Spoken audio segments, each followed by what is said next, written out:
tidur? Belum mengantuk ya? Gimana kalau sekarang dengerin dongeng kakak? Tapi sebelumnya perkenalkan dulu. Nama kakak Andi Dameria dari SMA Negeri 2 Pare. Nah, dongeng kakak ini berjudul The Tale of Two Sisters atau dongeng dua bersaudara. Nah, tapi kakak harus kalau kalian siap mendengarkan. Di sebuah desa yang kecil di Pulau Dewata, tinggallah dua bersaudara bernama Suna dan Bawang. Suna adalah kakak Bawang. Meskipun dia seorang kakak, namun Suna begitu cemburu terhadap adiknya karena dia merasa bahwa Bawang itu lebih cantik. Sebenarnya tidak. Mereka sama-sama cantiknya, namun kecantikan Bawang datangnya dari dalam hati yang terdalam. Sedangkan kecantikan Suna hanya dari luar saja. Nah, Bawang dan Suna tinggal di dalam keluarga yang sangat banyak anggotanya. Terdiri dari ayah, ibu, kakek, nenek, om, tante, sepupu-sepupu, saudara laki-laki dan saudara-saudara perempuan, dan hewan-hewan peliharaan mereka sangat banyak loh. Mereka itu ternak sapi, ternak ayam, ternak babi juga. Wow, pekerjaan rumah begitu banyak sekali. Oleh karena itu, sebagai perempuan, Bawang dan Suna selalu membantu ibunya. Anak yang baik ya. Tapi itu hanya awalnya saja. Dulu Bawang dan Suna sangat rajin. Tapi sekarang hanya Bawang saja yang rajin, sedangkan Suna sangat malas. Dia pun suka berbohong terhadap orang tuanya. Suatu hari, Bawang menerima perintah dari Suna. Dik Bawang, tolong ya kamu yang bersihin kandang sapi, soalnya aku sibuk sekali di belakang, kata Suna. Bawang pun menurut. Dia membersihkan kandang sapi yang sebenarnya itu adalah tugas Suna. Karena dia kasihan terhadap Suna. Dia kelihatan sibuk sekali. Padahal di belakang Suna hanya sibuk bersolek diri. Kalian tahu apa itu bersolek? Iya, berdandan supaya terlihat cantik, supaya terlihat tampan. Tapi Suna berdandan supaya dia terlihat cantik karena dia perempuan. Lalu begitu terus tiap hari. Selalu Bawang yang mengerjakan tugas. Saking capeknya Bawang, suatu hari ketika dia sedang berjalan ke sungai untuk mencuci baju, dia pingsan adik-adik. Ya ampun, Bawang merasa sangat lelah, sangat pusing dan matanya tak dapat terbuka lagi. Lalu dia jatuh pingsan. Sampai sore hari dia tidak dapat bangun. Ibunya yang begitu datang dari pasar melihat semua rumah dalam keadaan berantakan karena Suna tidak mau bersih-bersih dan Bawang belum selesai menyelesaikan tugasnya. Dia memanggil Bawang. Bawang! Bawang! Tapi tidak ada jawaban. Lalu dia pun memanggil Suna. Suna! Suna! Suna begitu kaget karena dia baru bangun tidur. Dia langsung memberantakan rambutnya dan memegang sapu. Lalu dia pura-pura baru saja bersih-bersih. Ada apa, Ibu? Kemana adikmu? Aku tidak tahu. Wah, bagaimana dia ini? Coba kamu cari ke dia. Lalu Suna pun pergi mencari Bawang sambil menggerutu dalam hati. Di tengah perjalanan, dia menemukan Bawang sedang pingsan. Dia sangat cemas. Tapi bukan cemas karena takut akan keadaan Bawang. Namun cemas akan terbongkarnya rahasia dia bahwa selama itu dia malas. Dia sangat bingung. Dia mencoba membangunkan Bawang. Bawang, bangun Bawang, bangun, katanya. Namun Bawang, saking capeknya dia tidak bisa bangun. Lalu Suna tidak dapat berpikir lagi. Dia melempar adiknya ke sungai. Lalu dia akan berkata kepada ibunya bahwa adiknya sedang mandi di sungai. Begitu mendengar kebohongan Suna, ibunya begitu marah. Apa yang sudah dilakukan adikmu ini? Di tengah kesibukan kita dia malah asik mandi-mandi di sungai. Dia sungguh anak tidak tahu untung, kata ibunya. Ketika malam menjelang, Bawang bangun dari pingsannya. Dia kaget. Oh, tidak, malam ini ada festival. Aku harus segera pulang, kata Bawang. Dia berlari ke rumahnya. Di depan pagar, ibunya telah menunggu dia. Ibunya begitu marah dan tidak memberi kesempatan Bawang untuk menjelaskan yang sebenarnya terjadi. Kamu ini nakal sekali, Bawang. Sekarang, kamu harus pergi ke kamar, kunci dirimu dan kamu tidak boleh pergi festival, kata ibunya. Bawang berlari ke kamarnya, dia menangis terseduh-seduh, menyesali semua yang telah terjadi. Lalu Bawang tertidur. Begitu bangun, dia mendapati rumah begitu sepi. Mungkin mereka sudah pergi ke festival, kata Bawang. Karena dia sakit hati, Bawang mengepak bajunya. Dia membawa bekal makanan dan dia menutup pintu kamarnya pelan-pelan, lalu dia pergi dari rumah untuk kabur. Dia menjalani sebuah pengalaman perjalanan selama 3 hari 3 malam. Bekalnya sudah habis.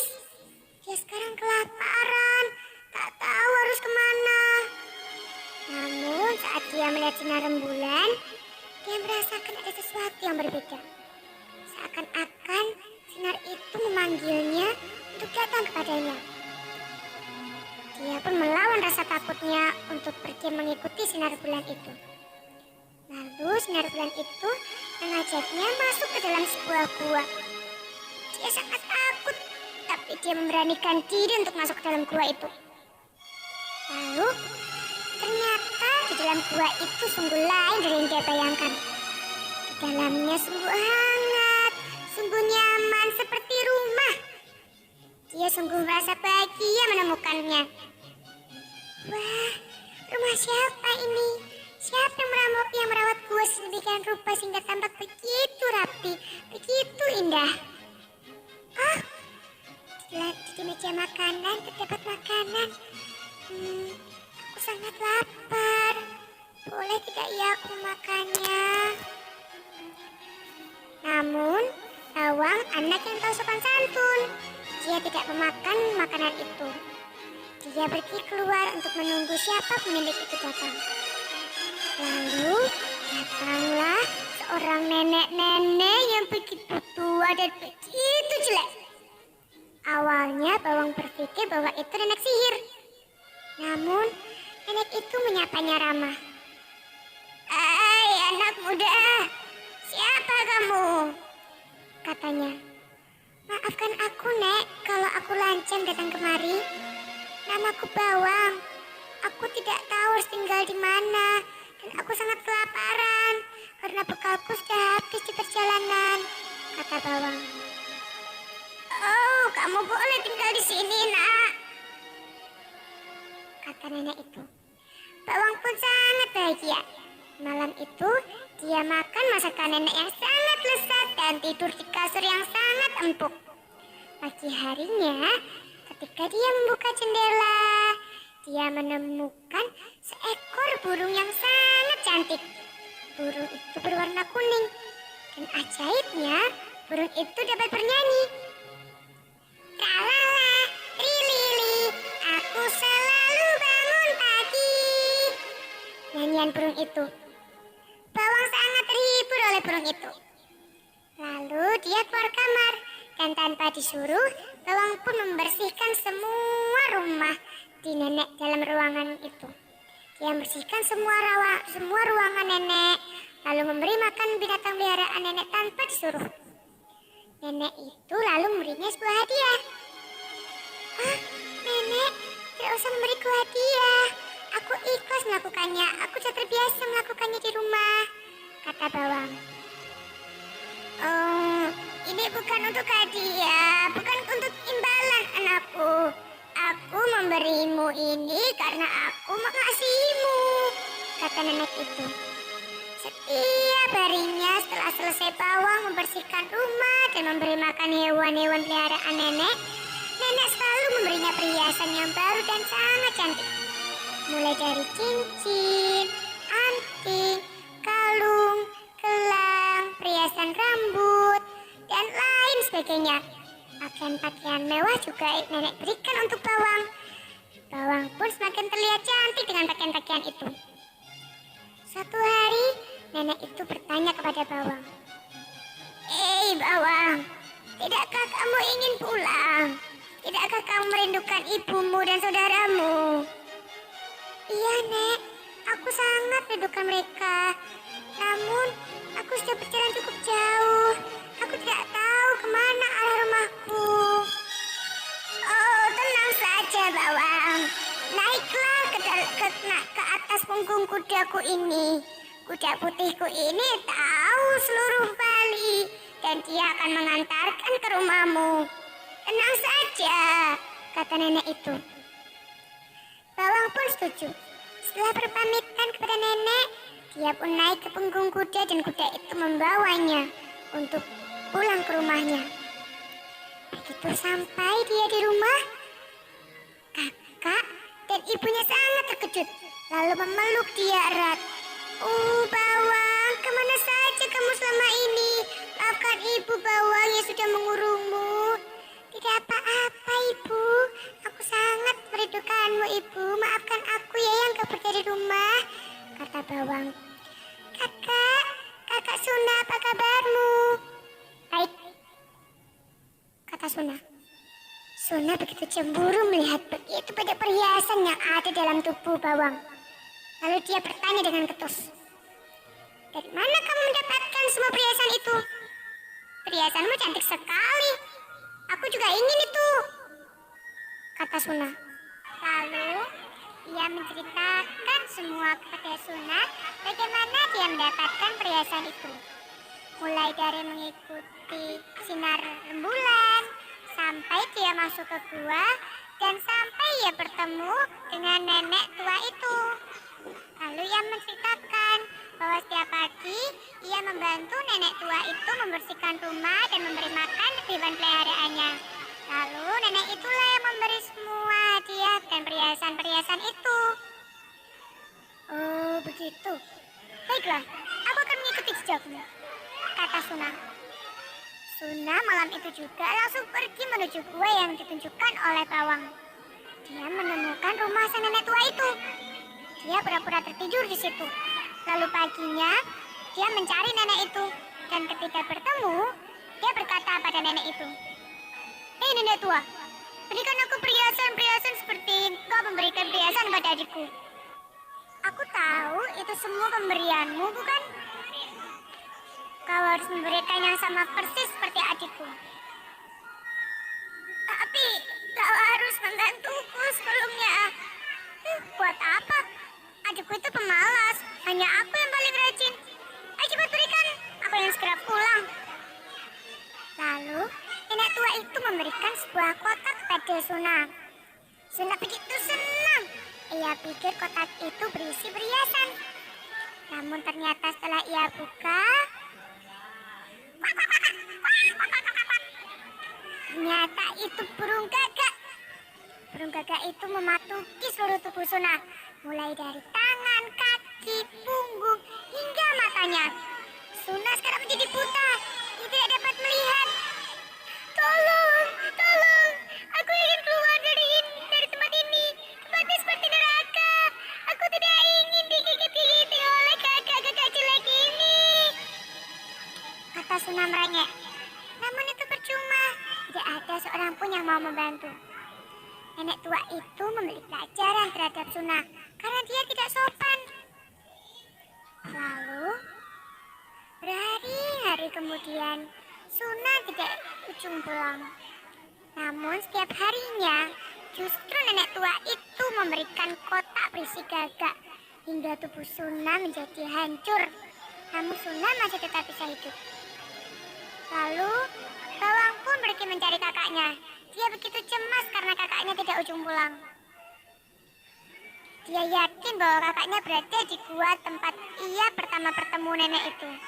Ia langsung menuju gua itu dan mencari Suna. Ia menemukan Suna dalam keadaan tergeletak, tidak sadarkan diri. Ia memeluk kakaknya erat dan berkata, "Kak, bangun kak, bangun. Kakak kenapa? Bangun kak." Suna pun bangun dan dia berkata, "Bawang, itukah kau? Bawa aku pulang, Bawang. Aku takut di sini. Tempatnya seperti neraka.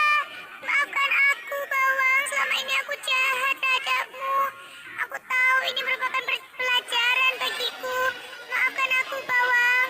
Dan aku berjanji ketika aku pulang nanti, aku akan menceritakan semua kebenaran kepada ibu. Maafkan aku ya, Dik Bawang," kata Suna. Suna pun dengan senang hati dia memeluk kakaknya, lalu ia menggendong kakaknya pulang. Sampai di rumah, ibunya begitu terkejut melihat apa yang terjadi kepada Suna. Ia langsung membawa Suna ke dokter, mengobatinya sehingga Suna bisa berjalan lagi. Lalu Suna pun menceritakan semua keburukan-keburukan dirinya kepada ibunya. Ibunya pun meminta maaf kepada Bawang. "Bawang, maafkan ibu ya nak. Ibu tidak tahu yang sebenarnya terjadi. Maaf jika selama ini ibu selalu membentak-bentakmu. Maafkan ibu ya nak." "Iya bu, tidak apa." Memang Bawang anak yang baik. Ia pun memaafkan ibu dan kakaknya. Lalu mereka pun pulang dan hidup bahagia selama-lamanya. Nah, adik-adik, gimana ceritanya? Bagus bukan? Dari cerita ini, kita dapat memetik suatu moral yang berguna untuk kehidupan adik-adik. Yaitu, adik tidak boleh berbohong. Adik-adik harus mengatakan yang sesungguhnya kepada kakak atau adik atau ibu atau ayah kalian ya. Dan kalian juga harus rajin, jangan jadi pemalas. Nanti kalau jadi pemalas, adik-adik dapat burung gagak loh. Nah, sekarang sudah waktunya tidur. Terima kasih sudah mendengarkan Kak Anggi. Semoga kalian mimpi indah dan menyambut hari esok dengan penuh senyuman. Selamat tidur adik.